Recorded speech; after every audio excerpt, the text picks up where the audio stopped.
खाना खाना क्या होगा? क्योंकि मुझे आभास हो गया है बाबा, समय आने वाला है। कौन सा समय आने वाला है लल्ला? इसीलिए सब कुछ बदलने वाला है। भैया को मेरा सत्य पता चल जाएगा बाबा।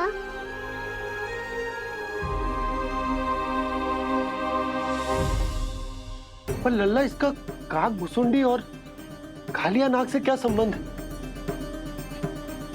ऐसा क्या हुआ था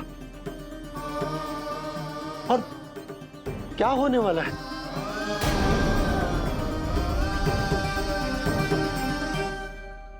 जो होने वाला है बाबा, उसका संबंध उससे है जो सैकड़ों वर्ष पहले हुआ था। महर्षि भृगु के एक वंशज थे वेद शिरोमणि, जो विंध्याचल की पहाड़ियों में साधना कर रहे थे। तभी वहाँ अश्वशिरा नाम के एक दूसरे मुनि आमंत्रण के बिना ही आ गए। कितना सुंदर और शांतिपूर्ण आश्रम है। यहाँ प्रभु की साधना करने में बहुत आनंद आएगा। शीघ्र ही अश्वशिरा मुनि उपस्थिति के कारण होने वाले व्यवधान से बाध्य होकर वेद शिरोमणि ने अपनी आंखें खोली। कौन हो तुम और यहाँ क्या कर रहे हो? आपके आश्रम में बहुत शांति है मुनिवर। साधना करने के लिए बहुत ही उत्तम स्थान है ये। मैं चाहता हूँ कि मैं भी यहाँ। आप यहाँ साधना करना चाहते हैं, लेकिन इतना भी नहीं जानते कि किसी के आश्रम में प्रवेश करने से पहले उसकी आज्ञा लेनी चाहिए। आप ये भी नहीं जानते कि यदि कोई यज्ञ कर रहा हो तो बिना अनुमति के वहाँ प्रवेश करने से उसकी यज्ञ साधना भंग हो सकती है। आप क्या साधना करेंगे मुनि? आप तो साधना के योग्य ही नहीं हैं। इतना अपमान! एक मुनि के मुख से इतने कड़वे शब्द शोभा नहीं देते। मैं तुम्हें श्राप देता हूँ, जितनी विषैली तुम्हारी जिह्वा है उतने ही विषैले सर्प बन जाओ तुम। और ऐसा सर्प जो सांस भी ले तो निकट का वातावरण दूषित हो जाए। तुम्हारे इस दुस्साहस के लिए मैं तुम्हें श्राप देता हूँ कि तुम अभी इसी क्षण कौवा बन जाओ, और ऐसा कौवा जो कांव कांव करके अनर्गल प्रलाप करता रहे।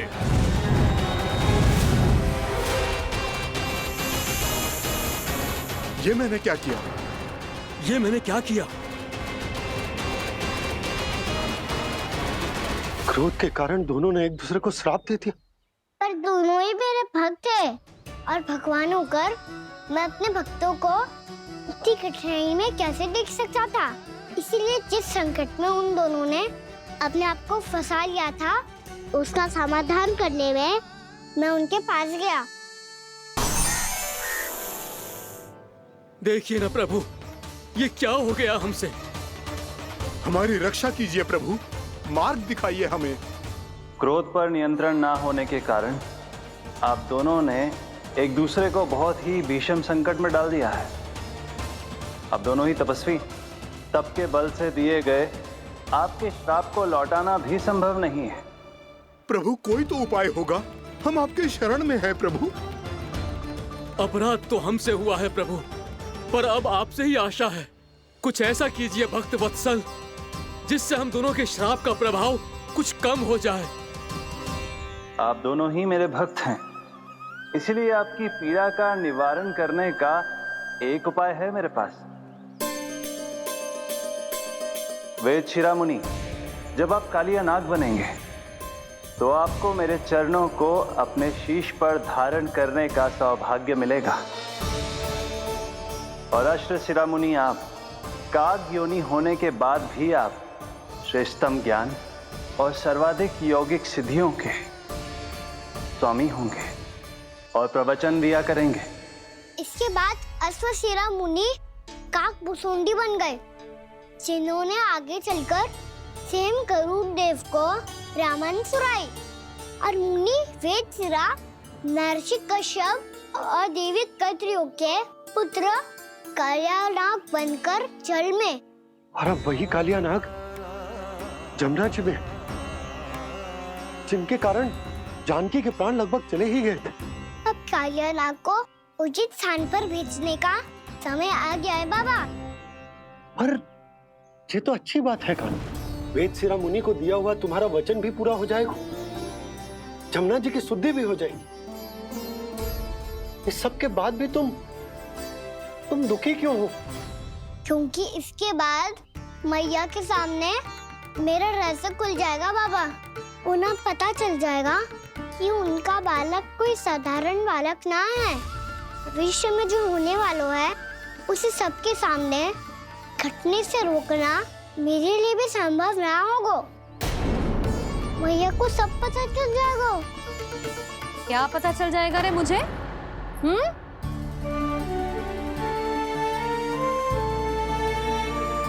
यही कि सबसे अधिक प्रेम मैं आपसे ही करता हूँ। अब बस भी कर। चलो, भोजन के लिए बुलाने आई थी तुम दोनों को। भूखा थोड़े ना रहने दूंगी अपने लल्ला को। मेरा लल्ला दुर्बल हो जाएगा ना। आप खिलाओगे तो ही खाऊंगा। हाँ ठीक है, मैं ही खिलाऊंगी। अब चल, आओ जी, चल।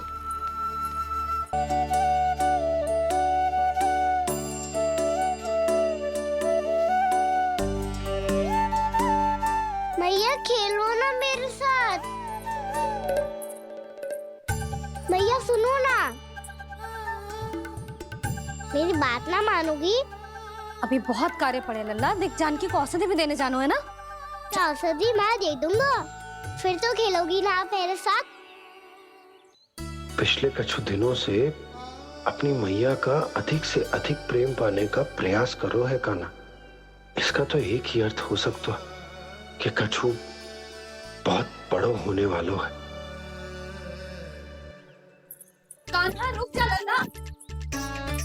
कान्हा क्यों तंग कर रहा है? मैया को पहन लेना। कान्हा, कान्हा, ये क्या करो तूने?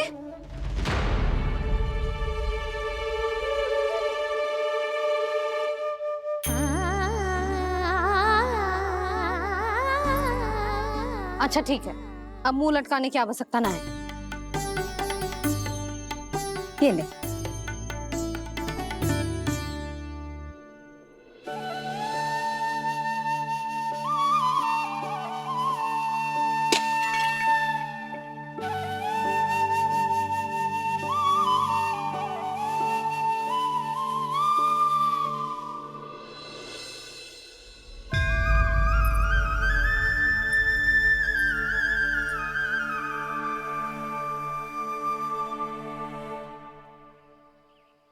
तंग करे मैया को खिजाए, खेले रूठे मनाए, लीला अनोखी करके शरारत, कान्हा दंड भी पाए।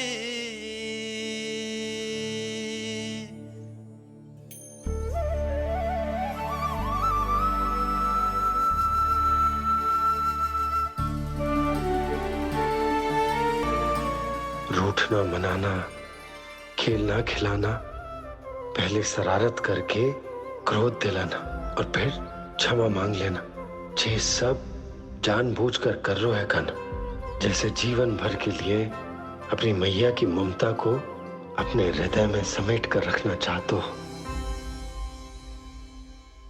कैसे कैसे करूं उस कालिया से मित्रता, कैसे करूं उसका उपयोग?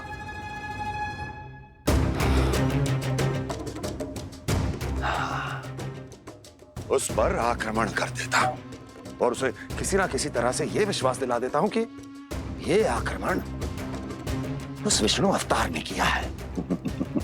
फिर वो क्रोध में आकर सारे वृंदावन वासियों को अपने विष से समाप्त कर देगा।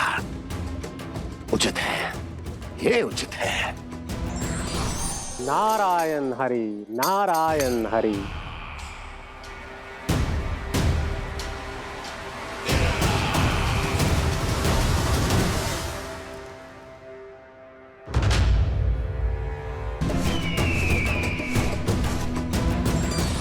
नारायण हरि, नारायण हरि।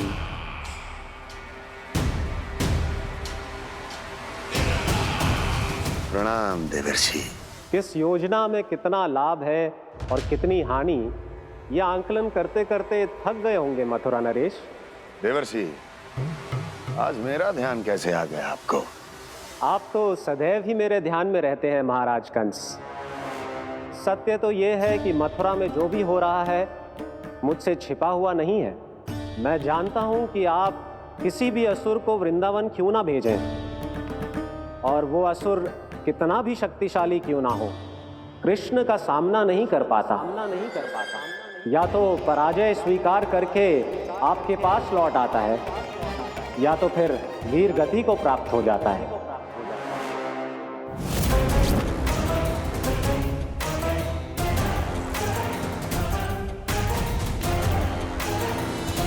वाह, मुझे मेरी असफलताएं स्मरण कराने आए हैं, मेरे घाव को खुरेदने आए हैं, उन पे नमक छिड़कने आए हैं।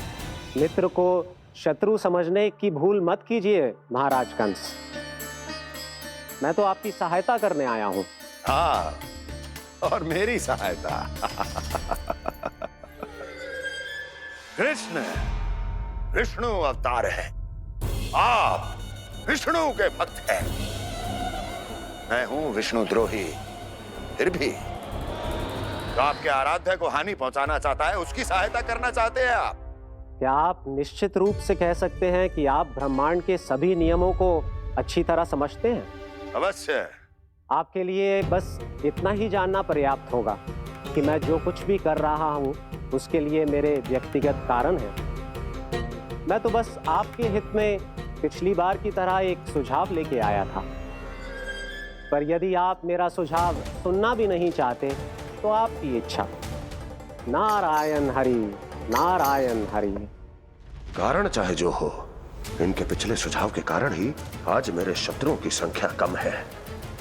अन्यथा मैं देवकी के अन्य पुत्रों को भी जीवित छोड़ देता, और आज वो सब अपने भाई के साथ मिलकर उसकी शक्ति को अनेक गुणा बढ़ा देते। ठहरिए देवऋषि,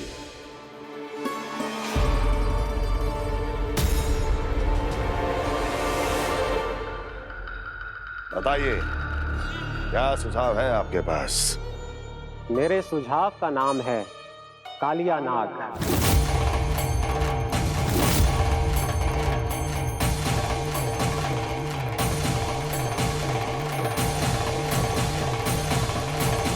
उसके विषय में मैं जानता हूं देवर्षि। तो समस्या यह है कि मैं स्वयं उससे मिलने नहीं जा सकता, उससे भेंट नहीं कर सकता।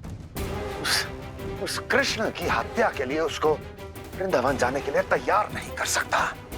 तो मत जाइए उसके सामने, और ना उसे भेजिए कृष्ण के सामने।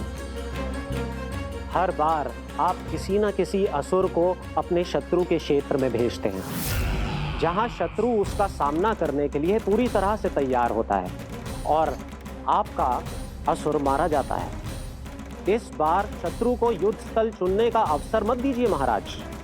इस बार योजना का जाल ऐसे बुनिए कि कृष्ण स्वयं उसके पास जाने के लिए विवश हो जाए। कालिया नाग स्वयं काल है, मृत्यु का दूसरा नाम है।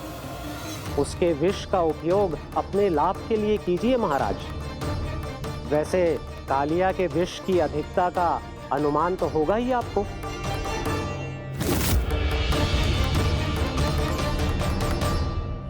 एक बार जो उसके क्षेत्र में पहुंच गया, फिर उसके विष से बचना असंभव है। उचित सुझाव है देवर्षि, उचित सुझाव है। देवर्षि, उस छलिया विष्णु की भक्ति करते करते आप भी उसके रंग ढंग सीख गए हैं। उचित है, उचित है।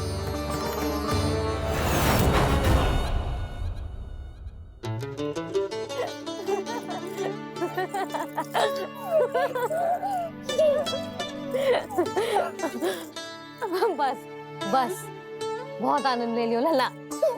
बस अब दूध पी ले। ठहर ठहर, गर्म है। जी ले ले।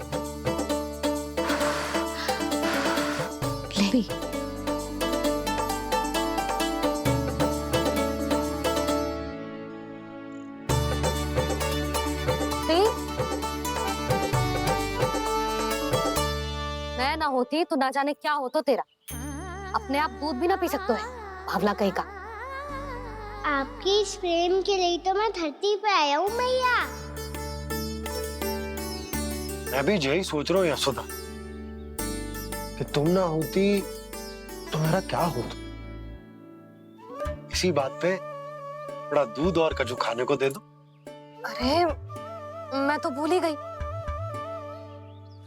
तनिक ठहर जाओ जी, जे दूध पी लेना तो आपके लिए भी कछु ले आती हूँ।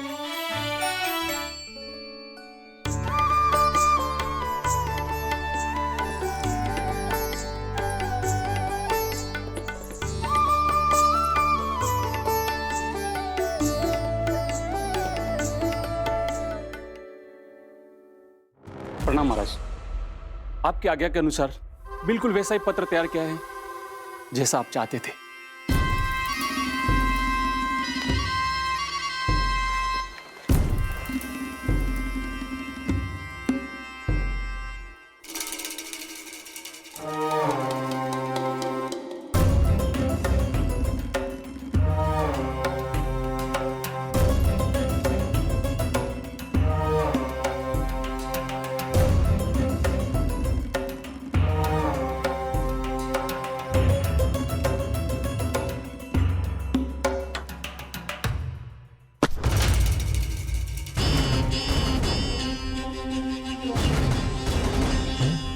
कृष्ण जन्म से लेकर आज तक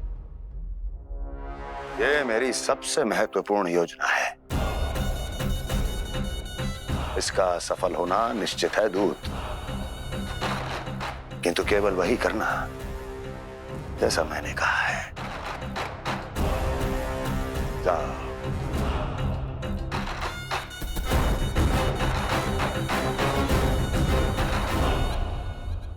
कान्हा,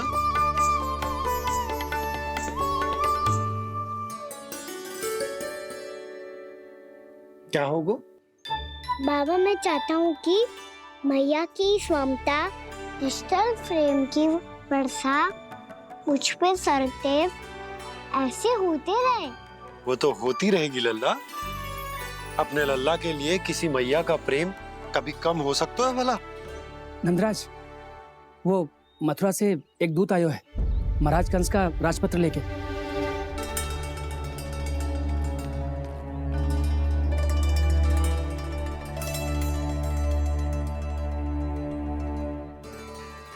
कान्हा अब क्या करने वाला है? तेरे बाबा कहाँ गए? हाँ? कंस मामा का खेल आरंभ हो गया है, पर मैया वो सब सुनेगी तो व्यर्थी चिंतित हो जाएगी। बस थोड़ा बाहर गया मैया, कछु खा लिये से। बाहर इस समय? मैया क्या होगा? मैया देखो ना, पीठ पे कछु हो रहा है।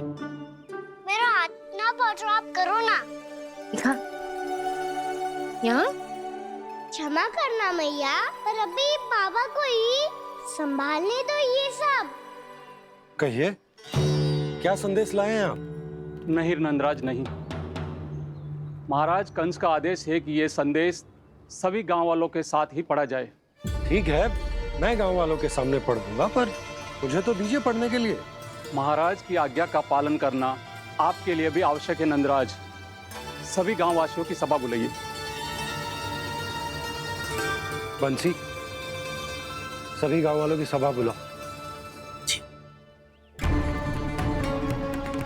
राजपत्र में ऐसा क्या संदेश भेजो है कंस ने? अब मेरे पत्र को पढ़कर सब भौचक के रह जाएंगे।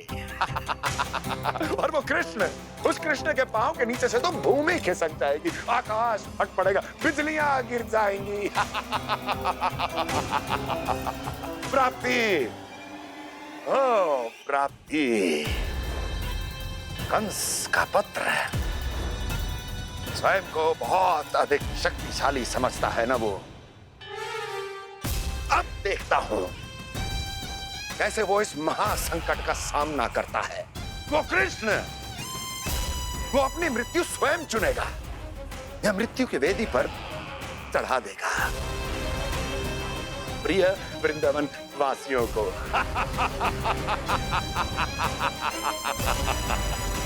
अब आएगा आनंद प्राप्ति, अब आएगा आनंद।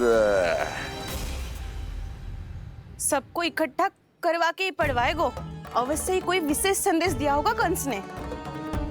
मैं भी यही सोच रही हूँ सुलक्षणा जी, कछु ना कछु तो विशेष है, पर जे हो क्या सकता है? हाँ, बात तो सही है। ऐसा कहाँ हो सकता है? सभी गांव वासियों के सामने कहा जाए, कछु तो विशेष अवश्य लग रहे हो। बाहर तक कोलाहल क्यों हो रहा है? मैया, मैया, अब क्या होगा? मैया देखो ना, सर पे कछु हो रहा है। लल्ला, नारायण ने तुझे हाथ दिए हैं ना? पीठ की बात अन्य थी। अपने सिर की सेवा स्वयं कर। सर पे तो हाथ पहुंच रहा है ना?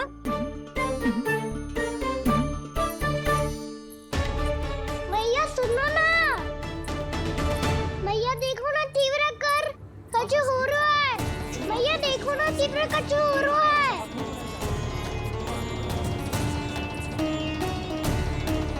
सब लोग आ चुके हैं, अपना संदेश सुनाइए आप। गोपराज नंद और सभी वृंदावन वासियों को सूचित किया जाता है कि मथुरा अधिपति और आप सभी के महाराज कंस ने कल सुबह भव्य पूजा का आयोजन किया है। इसके लिए राज्य को वृंदावन के क्षेत्र के निकट यमुना नदी के मध्य में खिलने वाले 1 कोटि कमल के पुष्पों की आवश्यकता है। इसीलिए आप सभी को यह आदेश दिया जाता है कि ये सभी कमल के पुष्प प्रथम पहर से पहले राजसभा में पहुंचा दिए जाए। इतने सारे वो भी प्रथम पहर से पहले कैसे हो सकते हैं? यदि आप ऐसा करने में असफल रहे तो इसे राज आज्ञा का उल्लंघन माना जाएगा और राजद्रोह के आरोप में आप सभी को कड़े से कड़ा दंड दिया जाएगा। स्मरण रहे, यदि कल की पूजा में इन 1 कोटि कमल के पुष्पों का ना पहुंचने के कारण कोई व्यवधान आया तो समस्त वृंदावन वासियों को दोषी माना जाएगा और पूरे गांव को निवासियों सहित धूल में मिला दिया जाएगा। कल प्रथम पहर तक का ही समय है आप सबके पास।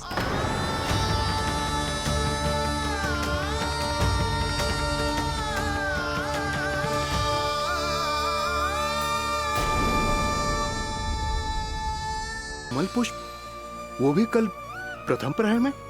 ऐसे कैसे संभव है? और कोई साधारण पुष्प ना, यमुना नदी के मध्य खिलने वाले विशेष कमल के फूल चाहिए उन्हें। लेकिन यमुना नदी में तो कालिया नाग ने विष घोल के रखा है, तो फिर कैसे हो पाएगा? यह संभव है। हमारी मृत्यु का संदेश भेजा राजा कंस ने। सदैव की भांति इस समस्या पर भी गांव के बड़े ही विचार करेंगे। बालकों का यहाँ होना उचित ना है।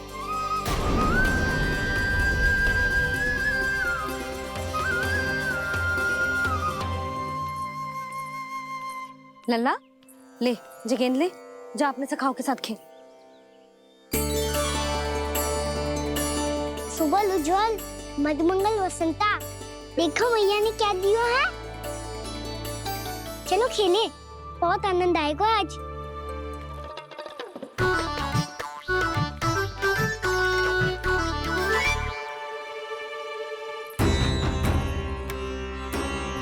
भानु, बंसी, जाओ और शीघ्र ही वो घेरे का कार्य समाप्त करो।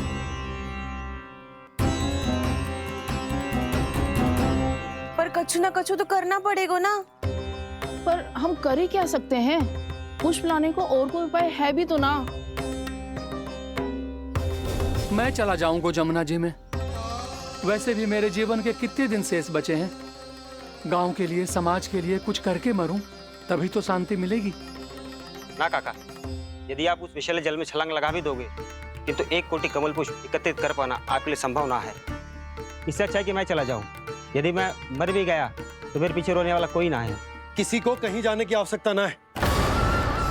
गोप नरेश होने के नाते ये मेरा कर्तव्य है कि मैं आप सबकी रक्षा करूं। नंदराज, आपको जाना है तो जाओ। हरिया, काका, भैया सब चले जाओ। लेकिन आपको पता है वहाँ का जल कितना विषैला है। आप लोग एक क्षण भी जीवित नहीं रह पाओगे। फिर कैसे इकट्ठा करेंगे 1 कोटि कमल पुष्प? आप बात तो सही कह रही हैं शांति। उस दुष्ट कंस ने ऐसी मांग रख के हम सबको फंसा दिया। हम में से कोई भी क्यों ना चला जाए और इस संकट का समाधान ना निकले को। बताना कौन सा खेल खेलें? गेंद पकड़ खेलते हैं, पर एक बात सुन लो सब, कोई भी तीव्र गति से ना फेंकेगा गेंद को। भैया ने फ्रेम बनाई है मेरे लिए। सब तैयार हो?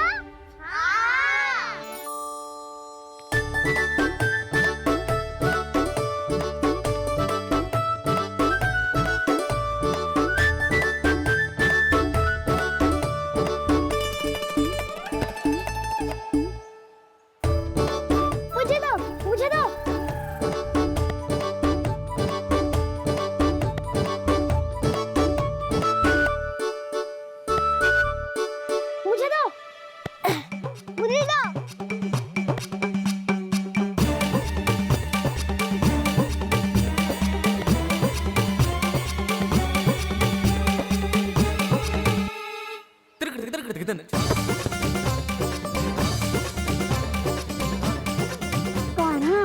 इतनी धीरे से फेंकेगो तो कैसे आनंद आएगो?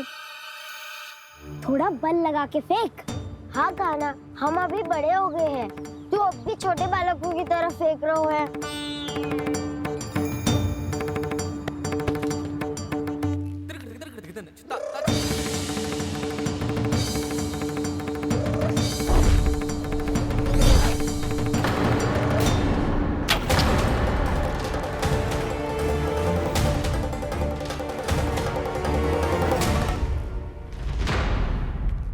दीदी जी क्या करो कान्हा, गेंद तो डूब गई।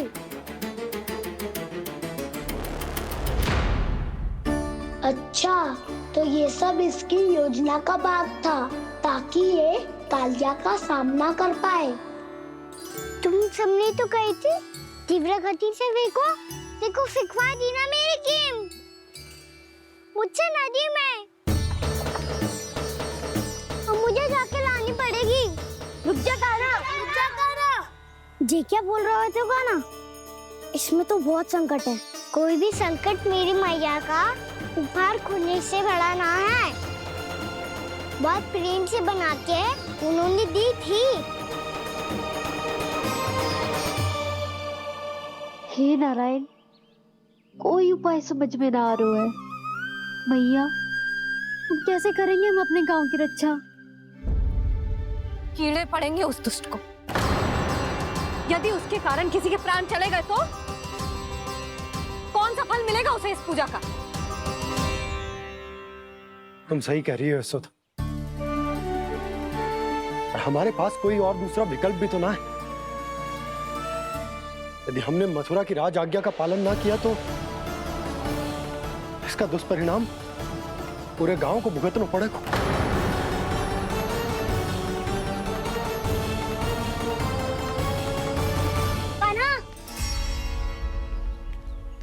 हमें पता है कि तू भगवान है, दिव्य है, बहुत शक्ति है तुझ में,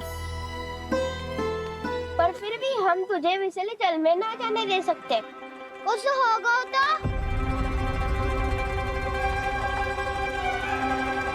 तुम सब इतनी हट कर रहे हो तो ठीक है, ना जाऊंगा। गेंद कहाँ गिरी है, कितनी दूर गई है, ये तो देख लूं, ताकि उसे बाहर निकालने का कोई उपाय ढूंढता हूँ।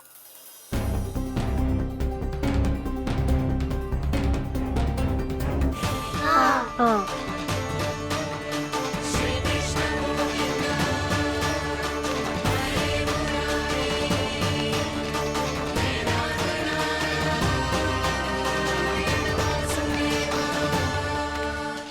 कान्हा की ये लीला तो समझ ही नहीं आ रही। पहले इसने देवश्री नारद को मथुरा जाकर कंस को भड़काने के लिए कहा, फिर स्वयं ही दुखी भी हो गया कि अब इसका रहस्य सबके सामने खुल जाएगा। और अभी स्वयं ही तो इसने कहा था कि गेंद बहुत महत्वपूर्ण है। फिर स्वयं ही उसे नदी के विसले जल में फेंक दिया।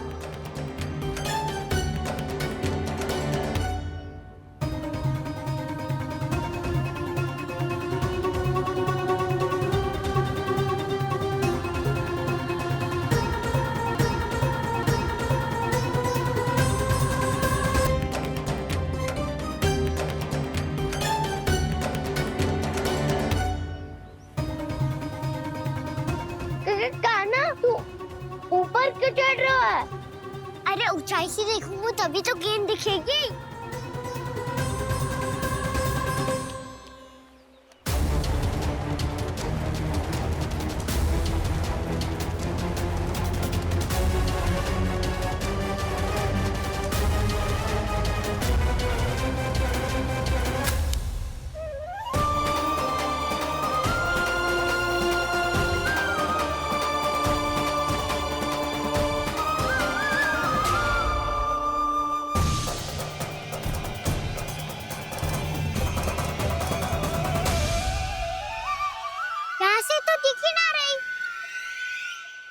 वहीं से फेंकी थी ना? ना, वहाँ से फेंकी थी। कहाँ से? मैं कहा ना वहाँ से। समझ ना आ रहा, ठीक बताना कहाँ से फेंकी थी?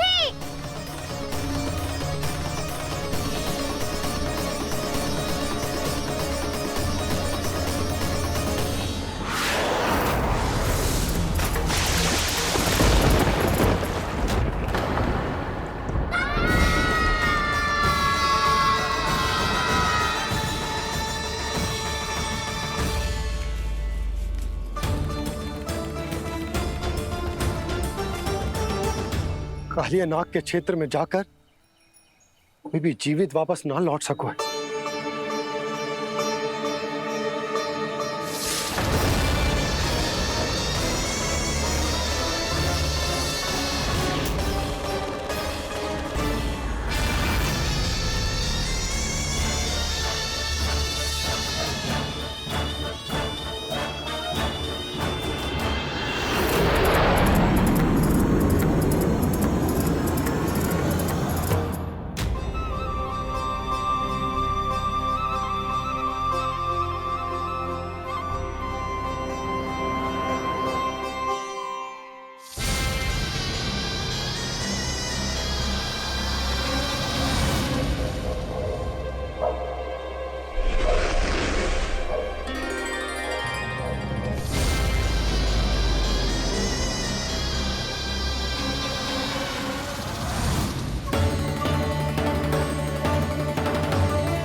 ये क्या किया वाना ने?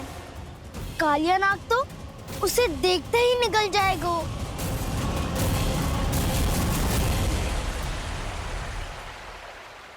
तो आरंभ से अब तक सब कुछ उसकी लीला का ही भाग था।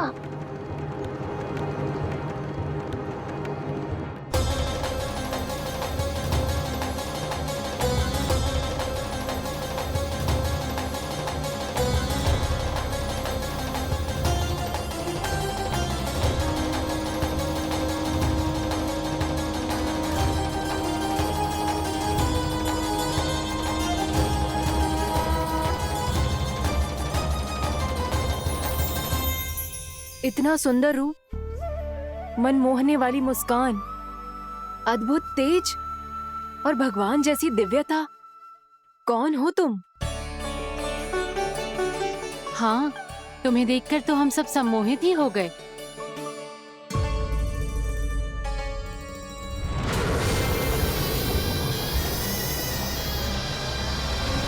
तुम जो भी हो बालक, वापस लौट जाओ। हमारा हृदय तुम्हें ही देखते रहना चाहता है, किंतु यदि हमारे पति जाग गए तो तुम्हें अवश्य हानि पहुंचाएंगे। ये बहुत विषैले है बालक, कालकोट जैसे भयानक। इनके विष से तुम नहीं बच सकोगे। नंदराज, कालिया नाग के विष का प्रभाव बढ़ते ही जा रहा है। पहले 8 कोस तक उसके विष का प्रभाव था, अब तो 1 योजन से अधिक क्षेत्र में फैलो है। जल पीने के प्रयास से अनेक पशु मारे गए हैं और नदी के निकट के वृक्ष और वनस्पति सब नष्ट होने लगे।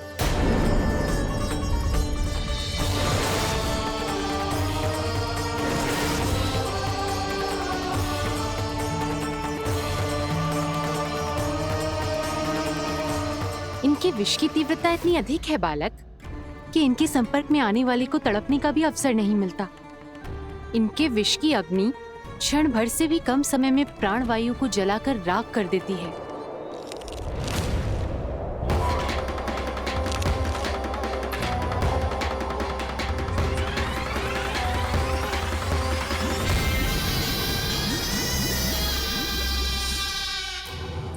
तब तो समस्या और भी गंभीर हो जाएगी। मैंने तो सुनो है कि कालिया नाग कम से कम 2 योजन लंबा है, सैकड़ों फन है उसके।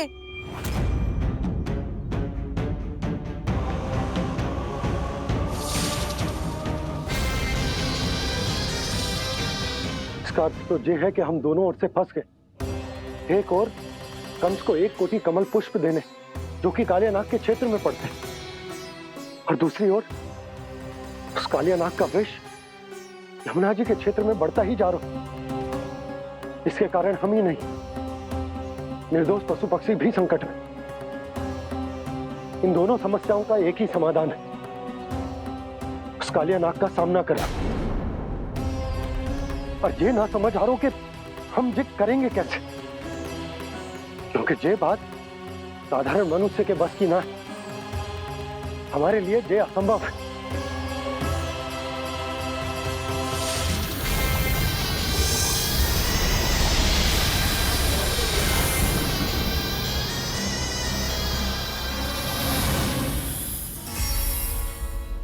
अब तो तुमने अपनी आंखों से भी देख लिया बालक, ये कितने विषैले हैं। नींद में भी विष उगलते हैं। इससे पहले कि तुम्हें कुछ हो जाए, चले जाओ यहाँ से, मान लो हमारी बात। आप सब मुझे जानती भी नहीं और फिर भी मेरी इतनी चिंता कर रही हैं आप। माँ की ममता भेदभाव नहीं जानती। तुम भी किसी के पुत्र हो और हम सब भी माँ हैं। एक माँ को हर बालक में अपनी ही संतान दिखाई देती है, इसलिए हम तुमसे विनती करते हैं, वापस चले जाओ, बचा लो अपने प्राण। मेरी चिंता मत कीजिए, मुझे कुछ नहीं होगा। होगा, अनर्थ होगा यदि ये उठ गए तो।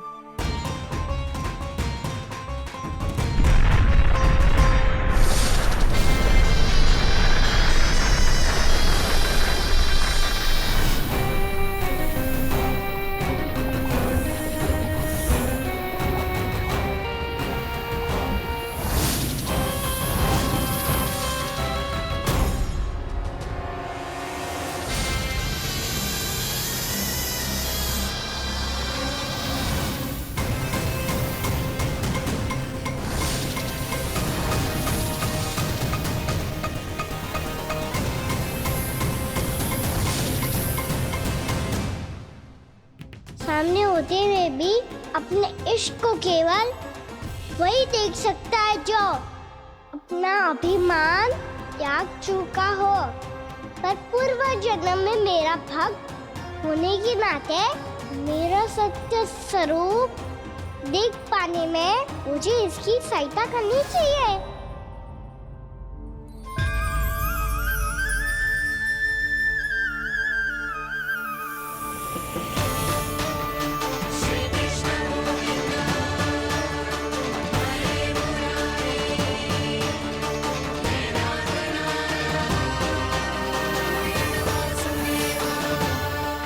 देखो हमारा छोटा सा कान्हा कैसे डट के खड़ा हुआ है। इतने विशालकाय, इतने महाभयंकर सबके सामने।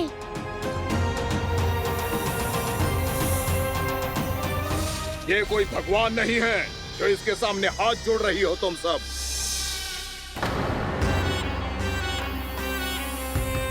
एक सामान्य साधारण बालक है ये, जो ये तक नहीं जानता कि इसके सामने है इसका काल, कालिया। तू कौन है बालक? मेरे इतने निकट आकर भी तू जीवित कैसे है? मेरी नहीं, अपनी चिंता करो कालिया। बहुत मनमानी कर ली तुमने। अब बस, मैं तुम्हें रोकना हूँ। अब बस, मैं तुम्हें रोकना हूँ। मैं तुम्हें रोकना हूँ। बित्ते भर का है तू, मेरे विष के बारे में जानता ही क्या है? और कहता है मुझे रोकने आया है। किससे? किससे रोकना चाहता है तू मुझे? मुझे क्रोध दिलाने की भूल मत कर बालक। अपनी फुंकार से ही तेरी इस मुस्कुराहट को अंतिम मुस्कुराहट बना सकता हूं मैं। शीघ्र बता, कौन है तू और किसने भेजा है तुझे? तुम्हें आवाज भी है कि अपनी पुकारों से तुम कितना विष भूल चुके हो। पवित्र यमुना नदी को कितना दूषित कर दिया तुमने। और यही नहीं, तुम्हारे कारण निकट के जीव जंतुओं, वृक्ष, वनस्पतियों सबको हानि पहुंच रही है। तो क्या? मुझे उससे क्या? मुझे है आपत्ति है मुझे तुम्हारी इस व्यवहार से, और इसीलिए तुम्हें यहाँ से जाना होगा। यहाँ से जाना होगा।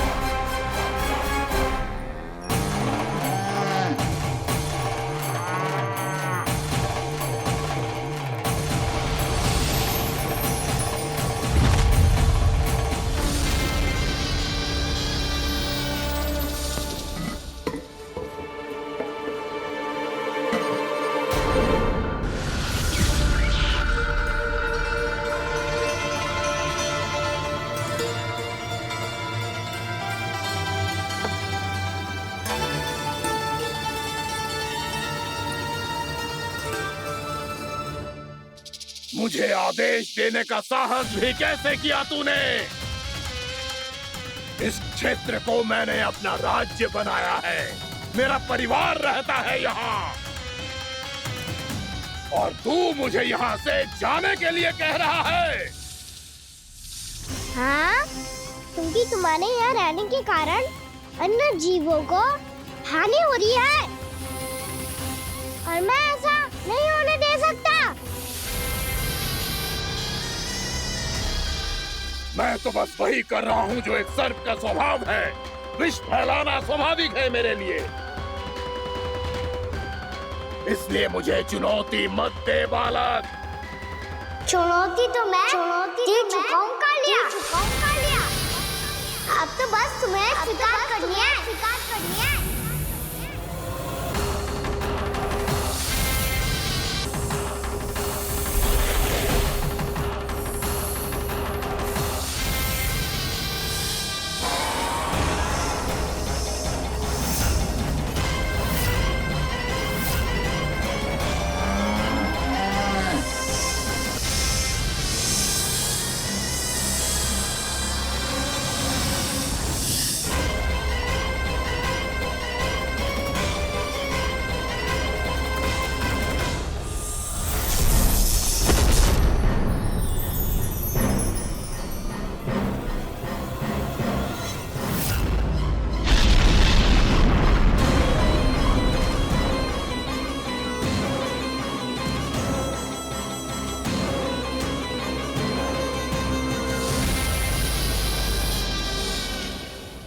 मैं भी चेतावनी दे रहा हूँ, यहाँ से चले जाओ। अपनी भूल को पहचानो कालिया। तुम जो कर रहे हो अनुचित है।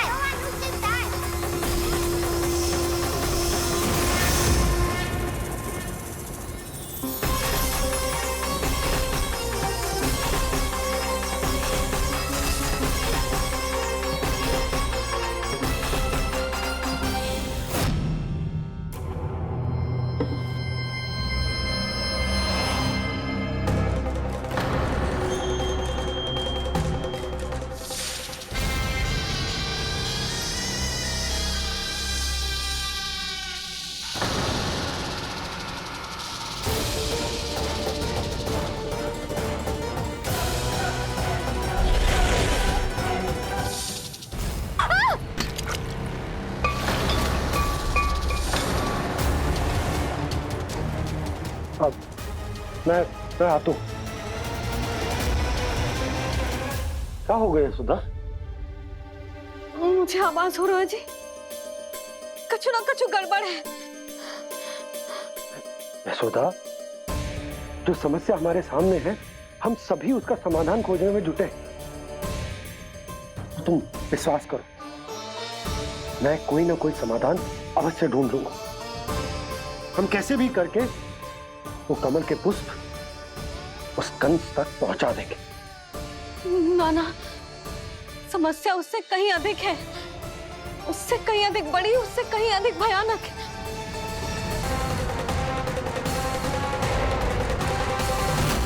विस्की ये बूंद से ही सबके प्राण चले जाते हैं। इसने तो विस्की धारियां फेंकी है खाना पे। कान्हा कैसे बच्चे को अधिक विष से? इसका विष तो क्या, ये सर स्वयं भी छू तक नहीं पाएगा हमारे कान्हा को।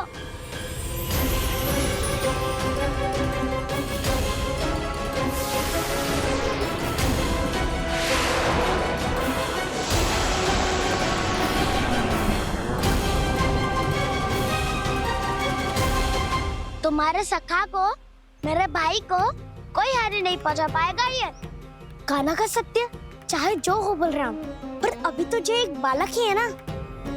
देखो कैसे विष के कारण स्थिर हो गया है।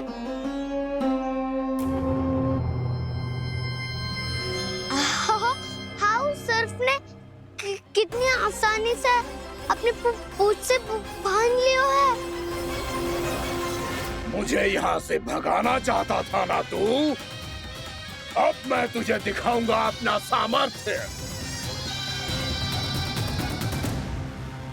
ये मूर्ख किसे बांधना चाहता है अपनी पूंछ में? उन्हें जिनका विस्तार सारे ब्रह्मांड में है, या उन्हें जो स्वयं अनंत है? पर देवराज, प्रभु ऐसा करने ही क्यों दे रहे हैं कालिया को? आप सब भूल रहे हैं देवगण, कालिया पूर्व जन्म में प्रभु का बहुत बड़ा भक्त था। उसी भक्ति का फल मिल रहा है अब इसे। वैसे भी भक्तों के मन का भाव सबल हो तो भगवान तो सहज ही बंध जाते हैं।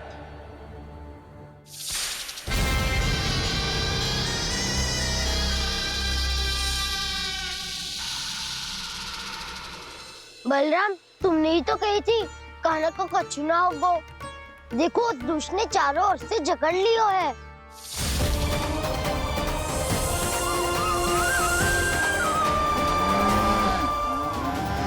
ये क्या कह रही हो तुम? जसोदा जी, क्या हुआ? घबरा क्यों रही हो आप? सुलक्षणा, मुझे आभास हो रहा है कुछ बहुत बड़ी अनहोनी हो गई है। नंदराज, नंदराज, नंदराज!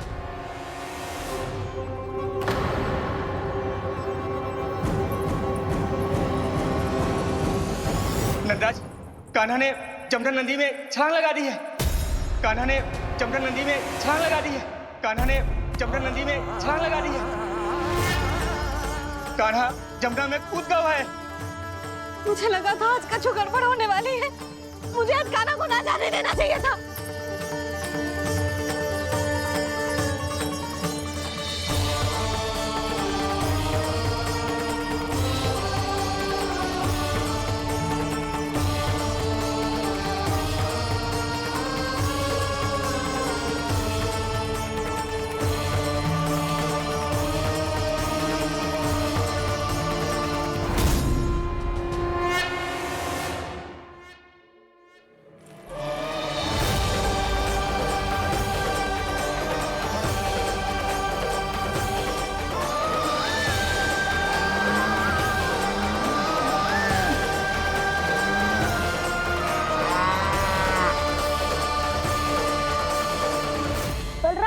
कछु करो ना।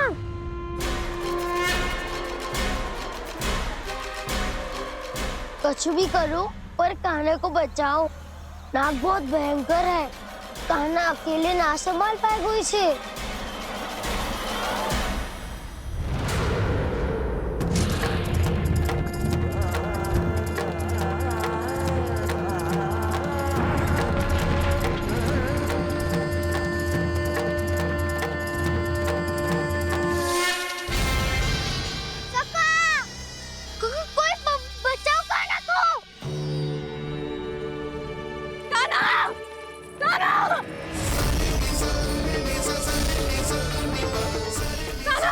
यशोदा, यशोदा रुको। छोड़ दो मुझे, छोड़ दो मुझे। जीजी संभालो, बावली हो गई क्या? जीजी संभालो। कान्हा, कान्हा।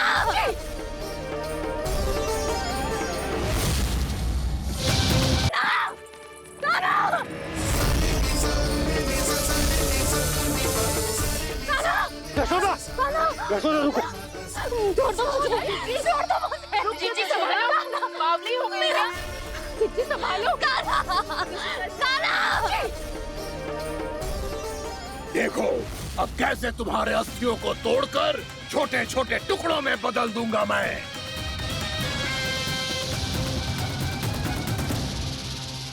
अगर जी आप जाओगी तो आप भी फंस जाओगी। अपने लल्ला के लिए मैं किसी भी संकट का सामना करने के लिए तैयार हूँ। छोड़ो। ना यशोदा, हमें कोई और उपाय खोजना पड़ेगा। कोई और उपाय? आप देख ना रही मेरा कान्हा किस दशा में है। कान्हा।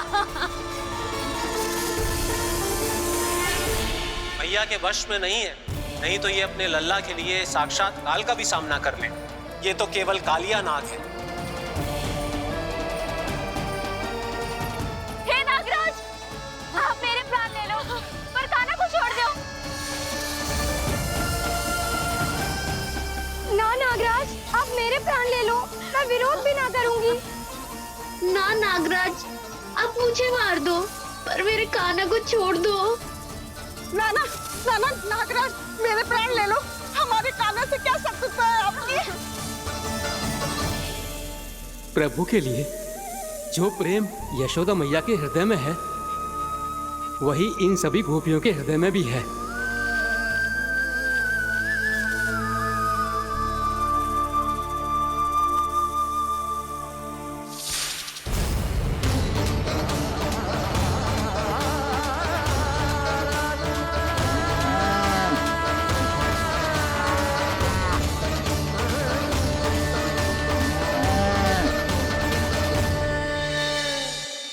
यशोदा, यशोदा, देखो इन गोपियों को, इन गैयाओं को। इन सब के मन में भी तुम्हारी भांति ही ममता भरी हुई। वो सब भी कान्हा से उतना ही प्रेम और स्नेह करती हैं, उतनी ही ममता से भरी हुई हैं जितनी कि तुम। तो तुम ही सोचो, जिसके साथ इतनी ममता और इतना स्नेह, इतना प्रेम, उसका कोई क्या कर सकता है? उस कालिया नाग का विष इस सब आशीर्वादों के सामने कछु न है। कछु करो जी। उसे बोलो वो मेरे प्राण ले दे, मेरे कान्हा को छोड़ दे। यशोदा,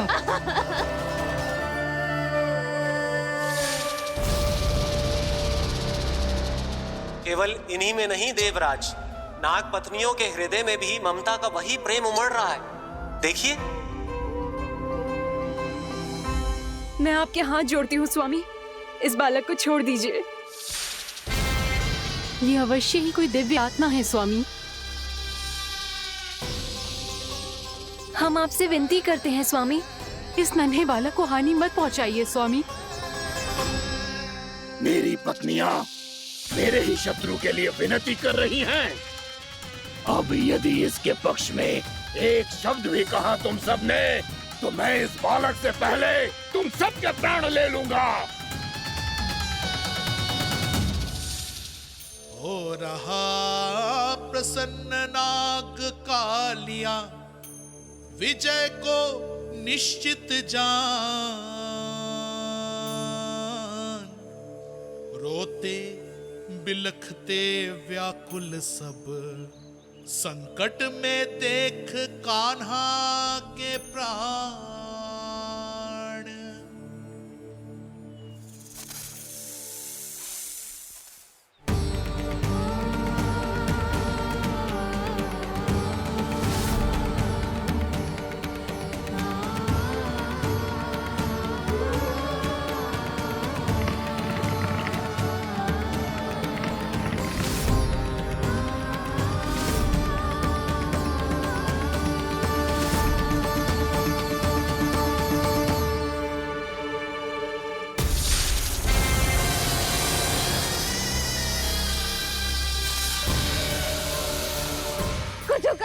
मेरे लल्ला को बचा लो, कोई तो कुछ करो।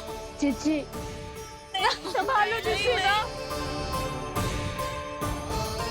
यशोदा, यशोदा तुम शांत हो जाओ, मैं कान्हा को वापस लेकर आऊंगा, मैं रक्षा करूंगा उसकी। ना नंदराज, नंदराज नहीं, कम से कम आप तो समझो नंदराज, कालिया के पास आप जाओगे तो आप भी फंस जाओगे।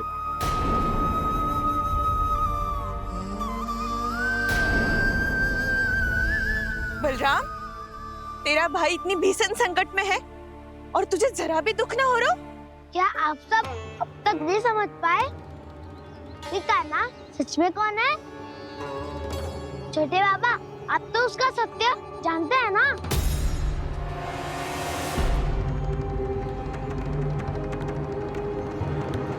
मानता हूँ कि आप सब कान्हा के रहस्य के बारे में नहीं जानते, पर क्या उसके जन्म से आज तक घटी एक से बढ़कर एक विचित्र घटनाओं को भी भूल गए हैं आप सब?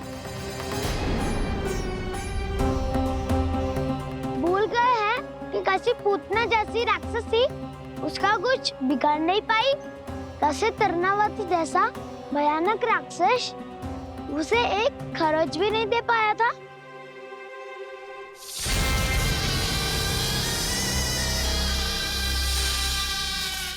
आप सबने अपनी आंखों से देखा था ना, बकासुर से कान्हा की रक्षा करने देवता स्वयं आए थे, पर सत्य तो ये है कि वो सभी देवता भी उस असुर के सामने असमर्थ हो गए थे। तब कान्हा ने बहुत ही आसानी से उस भयंकर असुर का वध किया था, एक ही बार में धराशायी कर दिया था उसे। तो आप सभी सोचिए, बार बार ऐसे असाधारण कार्य करने वाला बालक साधारण कैसे हो सकता है? अब तो आरंभ से ही सारा सत्य जानते हैं छोटे बाबा। रहस्य छुपाने में सदैव काला की सहायता करते आए आप, और आज आप स्वयं ही उसके सत्य को भूल रहे हैं। और तुम सब भी तो जानते हो कान्हा की शक्तियों के बारे में, तो क्या तनिक भी विश्वास ना है अपने सखा पे? बलराम, जे तू क्या कह रहा है? मैंने जो कहा उसका एक एक शब्द सत्य है छोटी माँ। यदि प्रभु की इच्छा हुई तभी कुछ ही क्षणों में सब कुछ अपनी आंखों से स्वयं अनुभव कर लेंगे आप।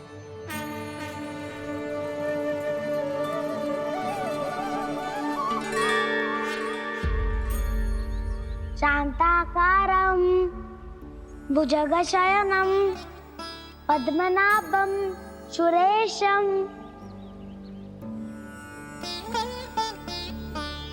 विश्वाधारं गगनसदृशं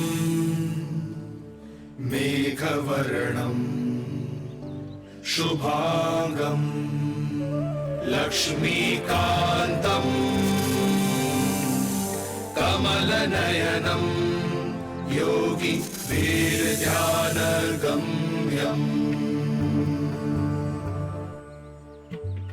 वन्दे विष्णुं भवभयहरं सर्वलोकैकनाथम्।